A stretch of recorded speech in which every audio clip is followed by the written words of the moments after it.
¡Holis! Bienvenidos un día más a vuestro canal.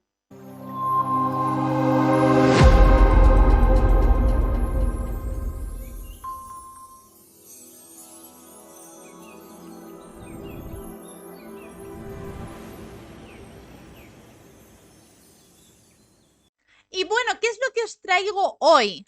Hoy os traigo algo muy actual. Y es que hace unos días se estrenó la película de La Sociedad de la Nieve, en la que recoge un poco lo que fue la tragedia de los Andes, ¿no?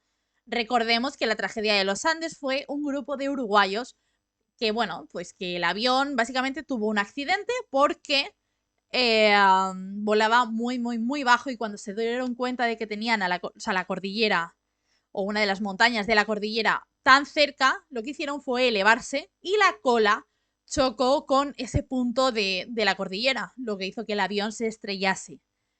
Pasaron mucho tiempo en la cordillera, en los Andes, con muchísimo frío, con muchísimas cosas que pasaron allí.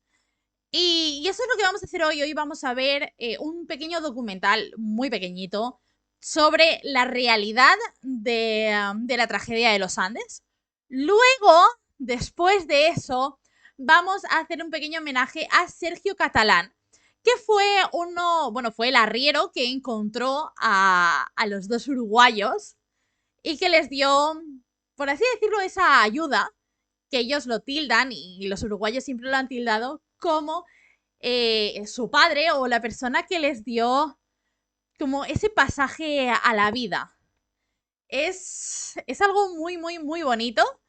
Y después de eso vamos a ver el tráiler de La Sociedad de la Nieve, en el que os contaré algunas cosas que yo he visto en la película que no se asemejan a la realidad y viceversa.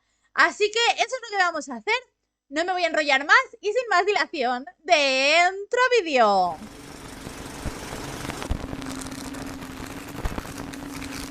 ...13 de octubre de 1972... el día que cayó un avión en los Andes. Lo que ocurrió ese día cuenta con una ambivalencia. Para algunos, pasó a la posteridad como la tragedia de los Andes. Otros lo recuerdan como el milagro de los Andes. Un accidente terrible y sin precedentes se convirtió en un emblema de supervivencia y de lucha. Cuando ya todo se creía perdido, la esperanza se hizo visible. Sin embargo, el horror llegó cuando quienes atravesaron la oscura travesía contaron la experiencia al detalle.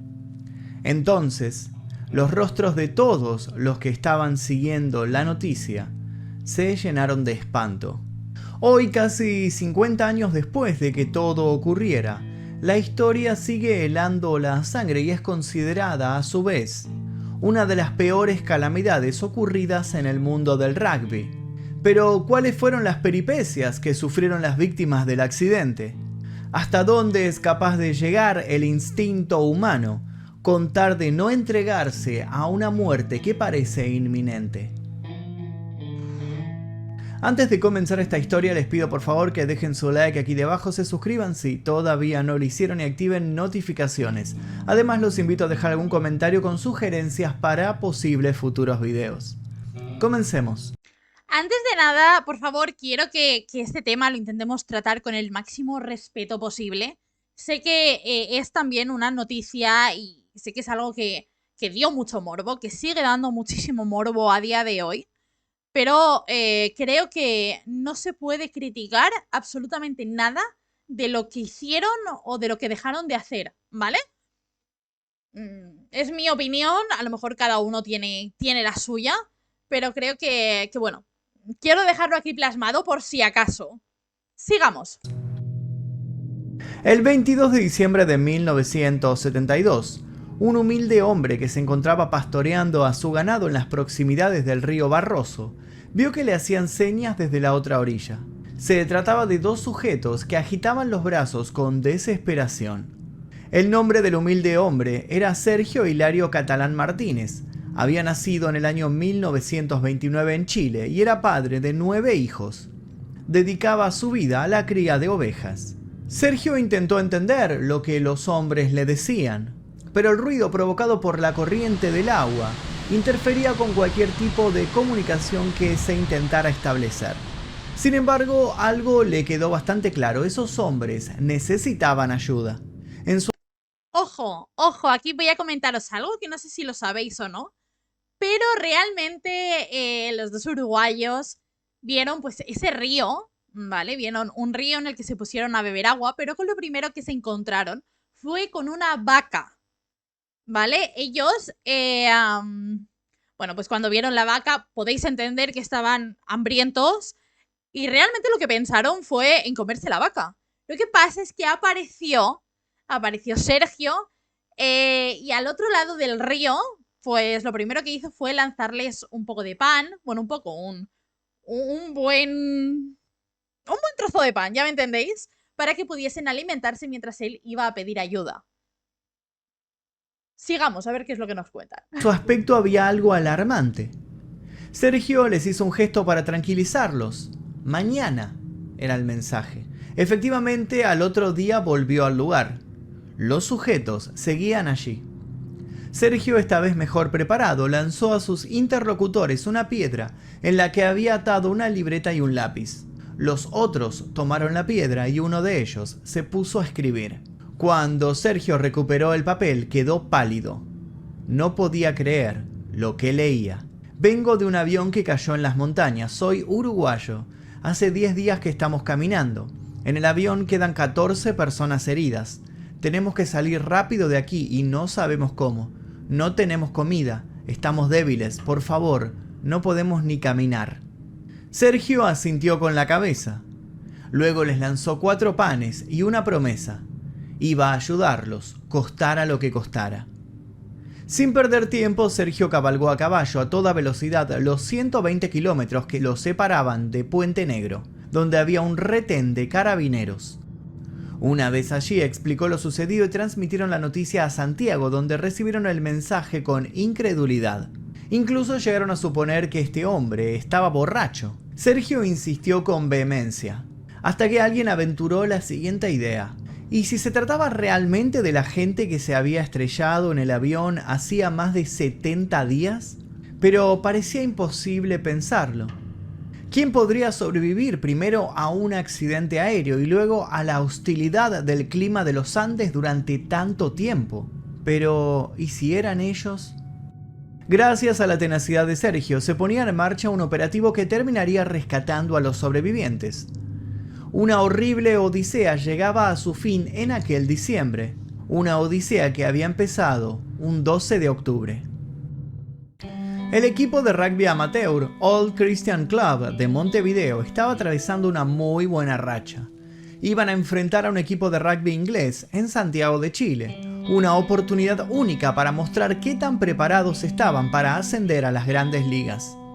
Sin dudarlo, el presidente del club, Daniel Juan, contrató un doble turbohélice de la Fuerza Aérea Uruguaya Fairchild para volar al lugar del destino. La aeronave FAU 571 tenía 4 años y 792 horas de fuselaje. Terminaría siendo tristemente célebre y encontraría su reposo final en el lugar menos pensado. El piloto designado fue el coronel Julio César Ferradas. Julio había volado a través de los Andes 29 veces anteriormente. Lo acompañó de copiloto el teniente coronel Dante Héctor Lagurara. Había 10 asientos adicionales y los miembros del equipo invitaron a algunos amigos y familiares a acompañarlos. La aeronave transportaba 40 pasajeros y 5 tripulantes. Antes de subir, muchos rezaron. Se trataba de personas muy creyentes y educadas en la fe cristiana. De esas 45 personas que subieron, solo sobrevivirían 16. Los restantes serían tacleados por la fatalidad. La aeronave partió del Aeropuerto Internacional de Carrasco el 12 de octubre de 1972, pero un frente de tormenta sobre la cordillera los obligó a detenerse durante la noche en Mendoza, Argentina. A la mañana siguiente las condiciones no habían mejorado, pero se esperaban cambios para las primeras horas de la tarde. El piloto esperó y despegó a las 2:18 p.m. del viernes 13 de octubre. Algunos sintieron un breve escalofrío. Sabido es por todos que los viernes 13 son considerados en algunas partes del mundo como días de mala suerte. Sin embargo, no fue la mala suerte la que terminó cruzándose en el camino de los jugadores de rugby. Ese día la mala suerte jugó de suplente. La desgracia salió a la cancha. Y con una efectiva alineación de errores técnicos y también de malas maniobras, se hizo con el partido. Mientras volaban, las nubes oscurecieron las montañas. Los pilotos no pudieron confirmar visualmente su ubicación, pero tampoco se alarmaron. Sabían lo que hacían y a lo que se enfrentaban. Volcaron su confianza en la navegación por radio, y allí comenzó su condena. El piloto estimó que estaban cerca de su punto de llegada y pidió permiso para descender. Desde el otro lado, un operador ubicado en Santiago los autorizó. Ni el piloto ni el operador sabían que en realidad el avión estaba lejos de su destino. El avión aún se encontraba sobre los Andes. Cuidado, o sea, realmente el avión no pasa desde Mendoza hasta Santiago, ¿vale? Lo que hace es que justo en la cordillera van por el paso más bajo, porque bueno, o sea, sabemos que las montañas de los Andes son extremadamente altas. Entonces lo que hacen es ir por el paso más bajo de los Andes, que es Curicó. Curicó, San Antonio, creo que se llama el otro sitio, que justo el arriero era de este lugar, creo que era San Antonio, si no recuerdo mal. Y ya desde Curicó van hacia Santiago. ¿Qué pasó? Que ese día había muchísima niebla y el avión estaba volando más bajo de lo que debía. ¿Qué pasa? Que se dieron cuenta tarde que justo tenían una montaña, un pico de los Andes muy cerca. A lo que al intentar levantar el avión, cuando la sobrepasaron por encima, la cola del avión chocó contra la montaña. Por eso el avión se partió por la mitad, ¿vale? Vamos a ver qué es lo que nos cuenta este muchacho.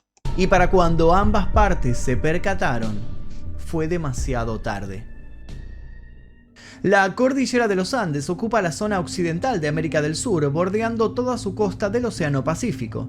Tiene una longitud de 8.500 kilómetros, por lo que es la cordillera continental más larga de la Tierra. Tiene un ancho variable entre 250 y 750 kilómetros.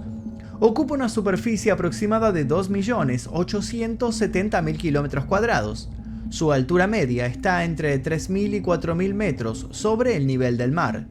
Alberga los volcanes más altos del planeta y su punto más alto es el Aconcagua, cuyos 6.962 metros sobre el nivel del mar hacen de esta montaña la más alta del planeta fuera de Asia.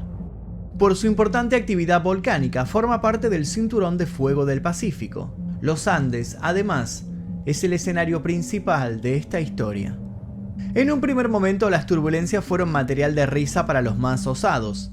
Segundos después, la alarma de colisión en tierra de la aeronave sonó. Plegarias susurradas resonaban en toda la cabina cuando la parte inferior del cono de cola de la aeronave golpeó la cresta de una montaña a 4.200 metros. Luego otro golpe y de pronto el avión perdió de cuajo su ala derecha, con tal fuerza que junto con ella salió despedido el estabilizador vertical. El resto ocurrió todo muy rápido. Los golpes se llevaron consigo la parte trasera del fuselaje, incluidas 2 filas de asientos, la cocina y la bodega de equipaje. 3 pasajeros, el navegante y el auxiliar de vuelo fueron arrojados junto con la sección de cola hacia el vacío. La aeronave continuó con su impulso, aún a una fuerte velocidad, provocando una tercera colisión que arrancó el ala izquierda, lo que causó otras 2 muertes. El avión, fatalmente mutilado, siguió con su trayectoria por el aire antes de deslizarse por una pendiente empinada a 350 km por hora hasta chocar con un banco de nieve. Finalmente se detendría sobre un glaciar a una altura de 3.570 metros en el departamento de Malargüe, provincia de Mendoza. El glaciar no tenía nombre en ese momento. Este de aquí creo que fue uno de los primeros errores que hubo, y es que ellos pensaban que ya habían pasado la frontera con Chile. La realidad es que aún estaban en territorio argentino.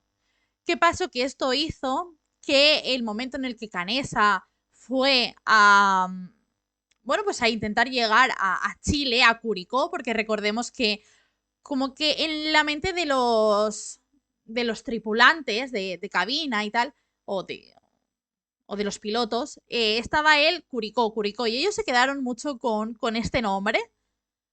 Entonces, claro, fueron para el lado chileno sin saber que estaban mucho más cerca de Argentina que de Chile, lo que les llevó a que fuese una travesía muchísimo más larga. Sigamos. Con el tiempo se lo bautizó como el glaciar de las lágrimas. Al menos 4 personas más murieron por el impacto contra el banco de nieve.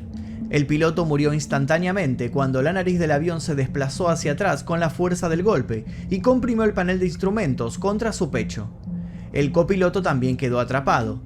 Pidió a los gritos que alguien buscara su pistola y le disparara.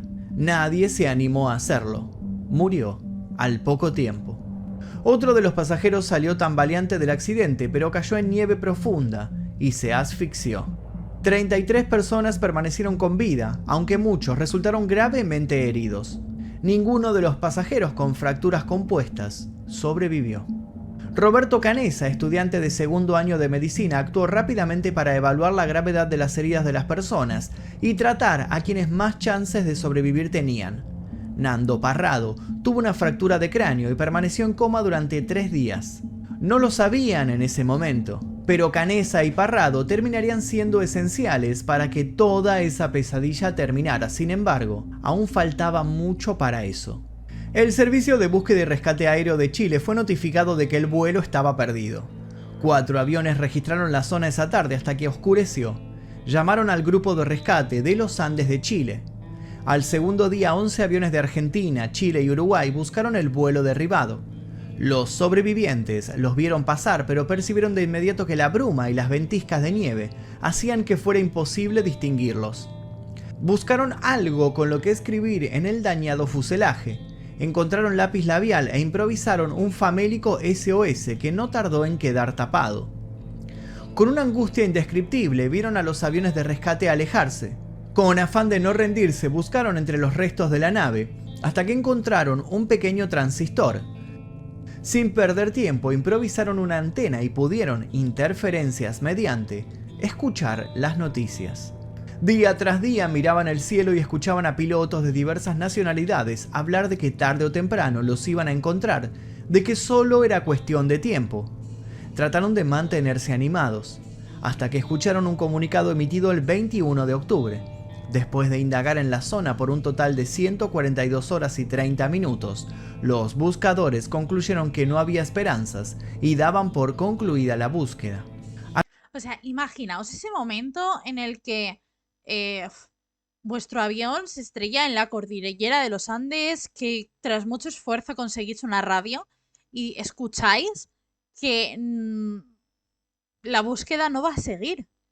O sea, yo creo que fue un momento tan horrible para ellos, o sea, ya horrible desde el primer momento en el que tocaron, por así decirlo, la cordillera, pero todo lo que se les vino después, la verdad es que tuvo que ser tan horrible, que ese momento de supervivencia creo que como ya he dicho antes, no se puede ni juzgar ni criticar. O sea, todo lo que hicieron fue al final para llegar a donde están, que es vivir, ni más ni menos. Uf, qué duro, chaval, qué duro.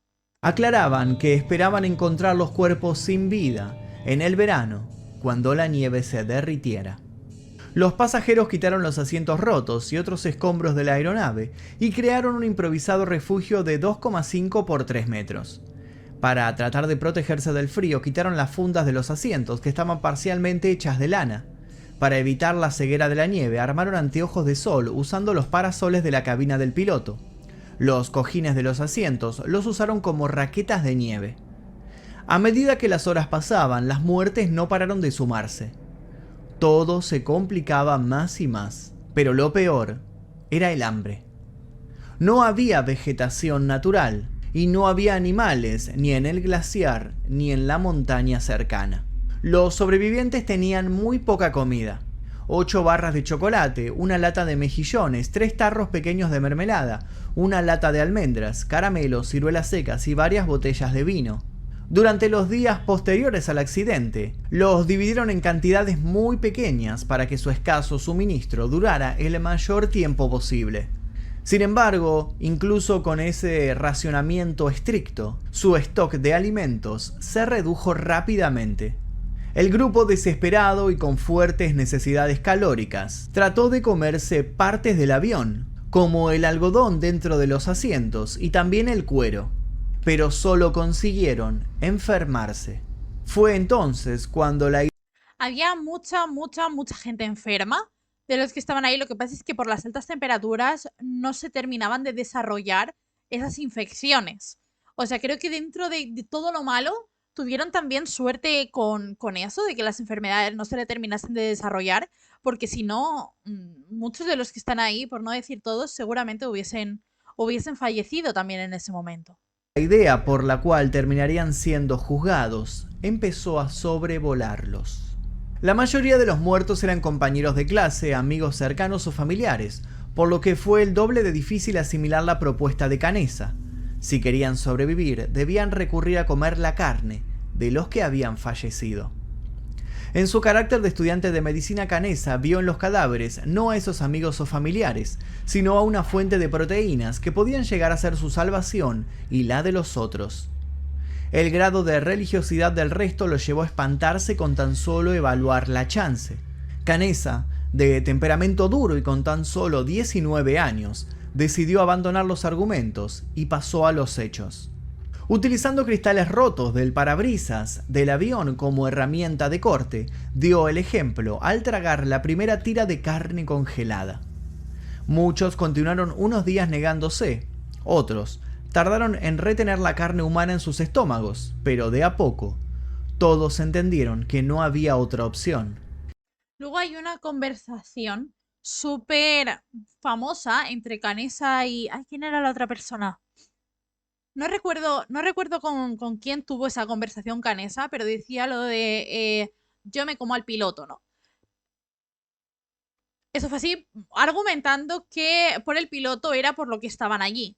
Lo que pasa es que después, al paso del tiempo y... A ver, ha pasado muchos años desde aquello. Se comenta y se dice, y ellos lo han admitido en muchas entrevistas, que no fue el piloto, que fue otra persona que con el paso del tiempo quisieron saber quién fue. No sé si me estoy explicando, es que tampoco quiero entrar demasiado en estos detalles morbosos, pero bueno, tenéis todas las entrevistas, están en todas las redes sociales, y si alguien tiene interés en esto, pues puede verlo. Al principio solo podían comer piel, músculos y grasa. Cuando disminuyó el suministro de carne, también comieron corazones, pulmones e incluso cerebros. 17 días después del accidente, cerca de la medianoche del 29 de octubre, una avalancha golpeó el avión que contenía a los sobrevivientes mientras dormían, llenó el fuselaje y mató a 8 personas. Los supervivientes pronto se dieron cuenta de que se estaban quedando sin aire. Nando Parrado encontró un poste de metal de los portaequipajes y pudo hacer un agujero en el techo proporcionando ventilación. Durante 3 días, los sobrevivientes quedaron atrapados en el espacio extremadamente estrecho junto con los cadáveres de los que habían muerto en la avalancha. Cuando la nieve que había enterrado el fuselaje se derritió gradualmente con la llegada del verano, los pasajeros salieron al exterior y tomaron una decisión. Ya no podían seguir así. Algunos miembros buscarían ayuda.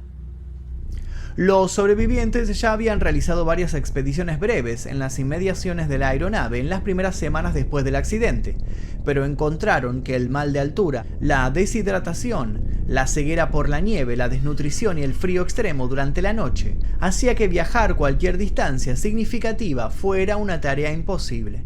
Cuando las condiciones climáticas mejoraron, volvieron a intentarlo. El 12 de diciembre de 1972, 2 meses después del accidente, Parrado, Canessa y Visintín comenzaron a escalar la montaña hacia el oeste. No tenían equipo técnico, ni mapa ni brújula, mucho menos experiencia en la escalada.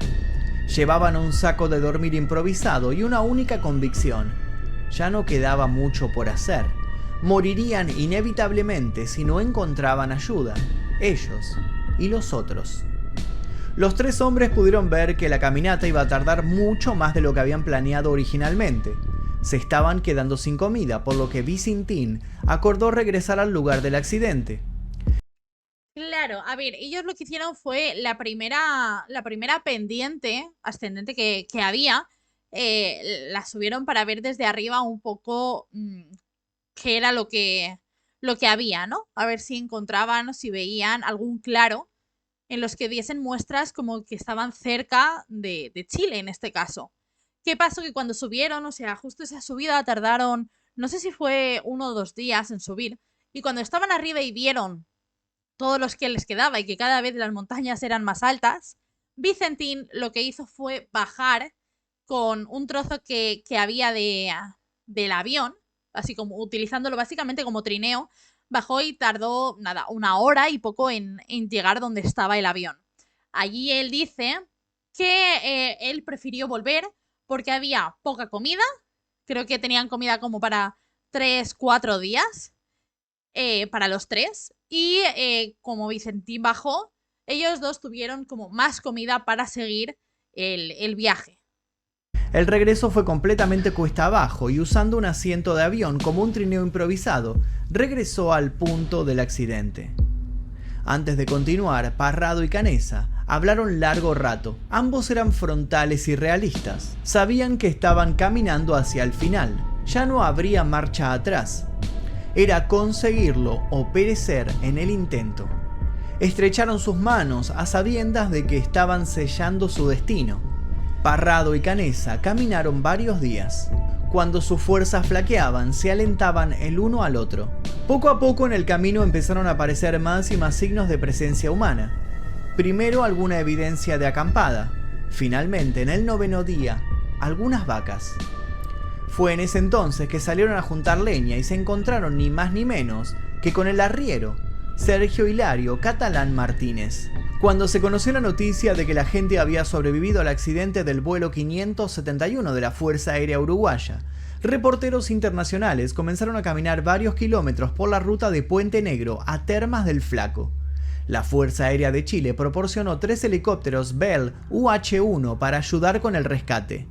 Ojo, cuando Sergio se encuentra con Canessa, lo que hace es, bueno, como ya hemos dicho antes, él se va a buscar ayuda, tarda 2 días en volver y cuando ellos lo rescatan, lo que hacen es ir a casa de Sergio donde su mujer les prepara comida y tal hasta que llegan los servicios médicos y evidentemente la prensa y tal, mientras los otros 2 helicópteros van a rescatar a los demás uruguayos.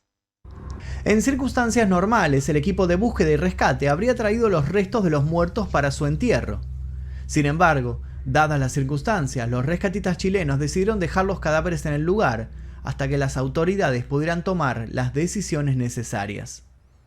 Los sobrevivientes realizaron una conferencia de prensa el 28 de diciembre. Bueno, ya que aquí de momento no está saliendo, os cuento, por si no lo sabéis, que cuando llegan los 2 helicópteros, uno de ellos se llevan a todos los que estaban, o sea, a todos los que necesitaban urgentemente asistencia médica, y el otro helicóptero se quedó con ellos en el avión. ¿Qué pasó? Que, vamos a ser sinceros, no sabían lo que se iban a encontrar. Tenían también los que iban en el helicóptero tenían también miedo porque después de tanto tiempo allí no sabían qué iba a pasar.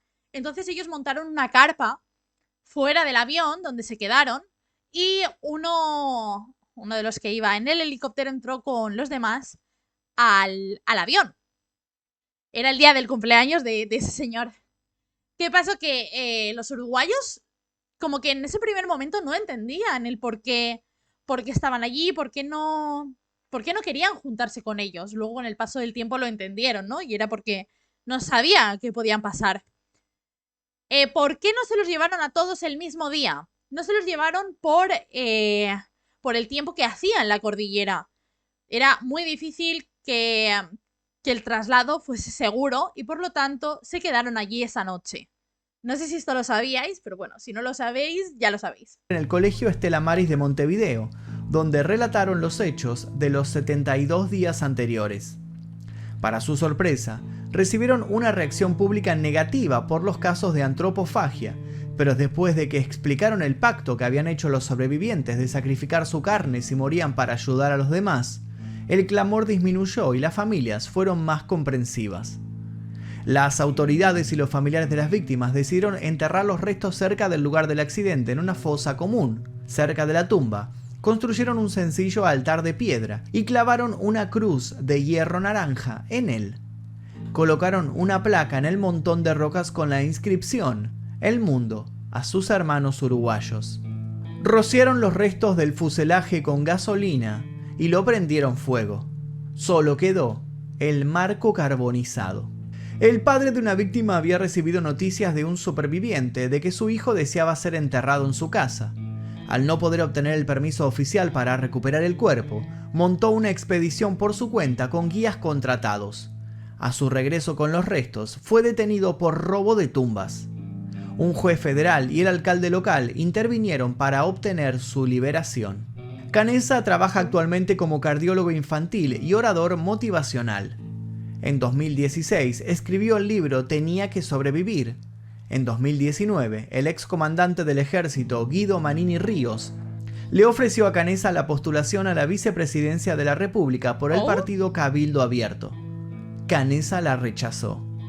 Parrado desarrolló posteriormente otros negocios y se convirtió en presentador televisivo. En 2006, las familias de los pasajeros del vuelo 571 construyeron un obelisco negro en el lugar del accidente y crearon la Fundación Viven para preservar la memoria de las víctimas.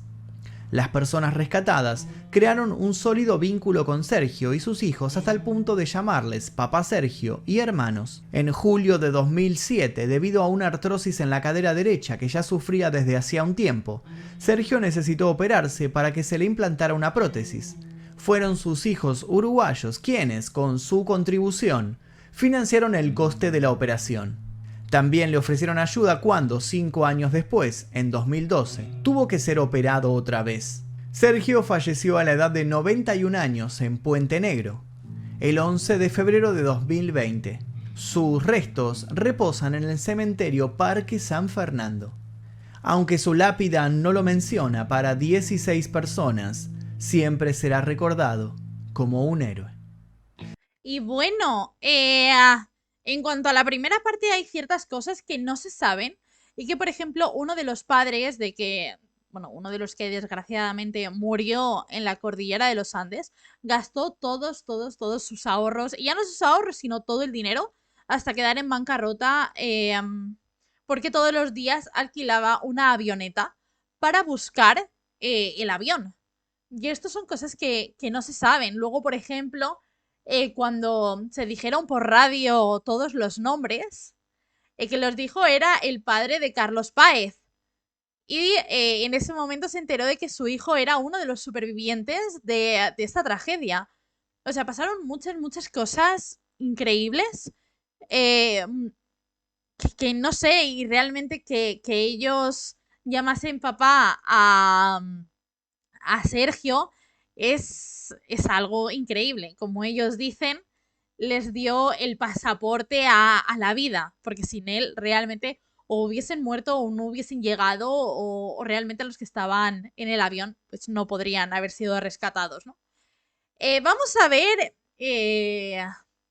bueno, pues este momento, a ver, bueno, pues esas cosas, a ver qué es lo que opinaban los supervivientes de Sergio. Así que vamos a ello. Y Sergio Catalán estaba en el lugar indicado, en el momento indicado. Como un ser humano íntegro, cumplió con su valor de la solidaridad de la montaña.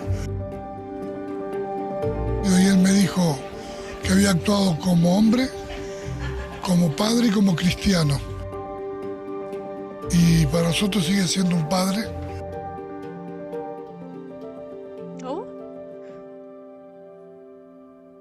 Es que imaginaos Por eso, aquí ¿sabes? tenemos al arriero, a este chilenazo que cruza a menudo la cordillera con su ganado.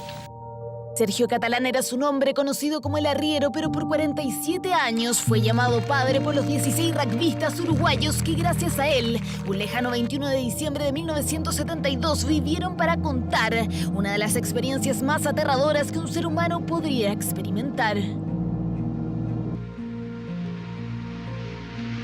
Sumergido en la fría nieve de los Andes quedó el vuelo 571 de la Fuerza Aérea Uruguaya. 45 pasajeros iban a bordo, su destino, Santiago de Chile. La mayoría de ellos eran parte de un equipo de rugby que iba a disputar un partido. Tras el impacto, solo algunos sobrevivieron. Yo quedé apretado entre los fierros, pude sacar las piernas después de 5 o 10 minutos. Salí con la mentalidad de que si yo estaba vivo, teníamos que estar vivos todos los demás. Lamentablemente no fue así. Muchos de sus compañeros murieron, algunos tras el impacto, otros por hambre, por frío. Pasaron las horas, los días y la esperanza de que alguien los rescatara se iba desvaneciendo. Lo que vino después es historia conocida, de eso dependió su sobrevivencia. Aceptaron utilizar como fuente energética la carne de los cadáveres enterrados en la nieve. La situación era extrema, su última posibilidad de vivir fue recorrer las frías e impetuosas. O sea, esto es algo que siempre se ha criticado mucho, lo que ellos hicieron, pero yo creo que realmente no tenían otra opción. ¿Y quién en su situación no hubiese hecho eso? Porque yo creo que lo hubiésemos hecho todos, y si no todos, la gran mayoría, ¿no? Yo creo que en esos momentos es el instinto de supervivencia de si no hacemos esto, nos morimos. Y yo lo veo totalmente lícito. Ya digo, es mi opinión. Yo creo que, pues eso, ¿no? Que creo que no se les puede juzgar ni criticar por nada de lo que hicieron. Creo que no se puede. Pero bueno, vamos a seguir. Bueno, durante mucho tiempo esto fue un tema muy tabú, que a día de hoy sí hablan largo y tendido sobre el tema, ¿vale? Pero en ese momento, como bien han dicho antes, hicieron un pacto de silencio todos. Y a día de hoy ese pacto ya no está y sí han podido hablarlo de una manera bastante pública. Esas montañas de los Andes en busca de ayuda. Uno es joven y quiere vivir, ¿no? Mientras haya una posibilidad, la íbamos a utilizar hasta el fondo. 60 kilómetros caminaron Fernando Parrado y Roberto Canesa cuando lo vieron. Ahí estaba Sergio Catalán. Cuando yo los vi, iba a juntar el ganado. Y me hacían con las manos, pero yo no lo entendía qué era lo que nos decían. Corrían y se caían para acercarse a donde ya podrían gritarme a mí. El que se convertiría en su padre desde ese mes de diciembre del 72 hasta este martes 11 de febrero de 2020, cuando el arriero falleció. Nos ha dejado un gran hombre que va a permanecer con nosotros para el resto de nuestras vidas. Una persona con una paz y una humildad como pocas en el mundo. Un hombre que con su coraje y gran determinación salvó a nuestros hermanos. Gracias, don Sergio. Usted es parte de nuestra historia y nuestro presente. La despedida del uruguayo Gustavo Cervino en nombre de los 16 rugbyistas rescatados por Sergio Catalán, el hombre que caminó por 10 horas para salvar a estos jóvenes. Humilde, sencillo, solidario, así lo describieron una y otra vez sus amigos, su familia.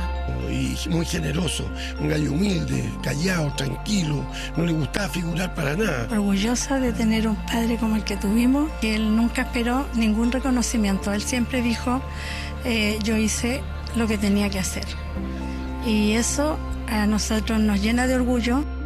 Sergio Catalán falleció a los 91 años en el sector de Roma, en San Fernando, donde vivió toda su vida. Y aunque la historia del arriero recorrió el mundo, su humildad permaneció intacta. Un hombre que será recordado por mucho tiempo como aquel que hizo posible el milagro de los Andes. Realmente es increíble lo que este señor hizo.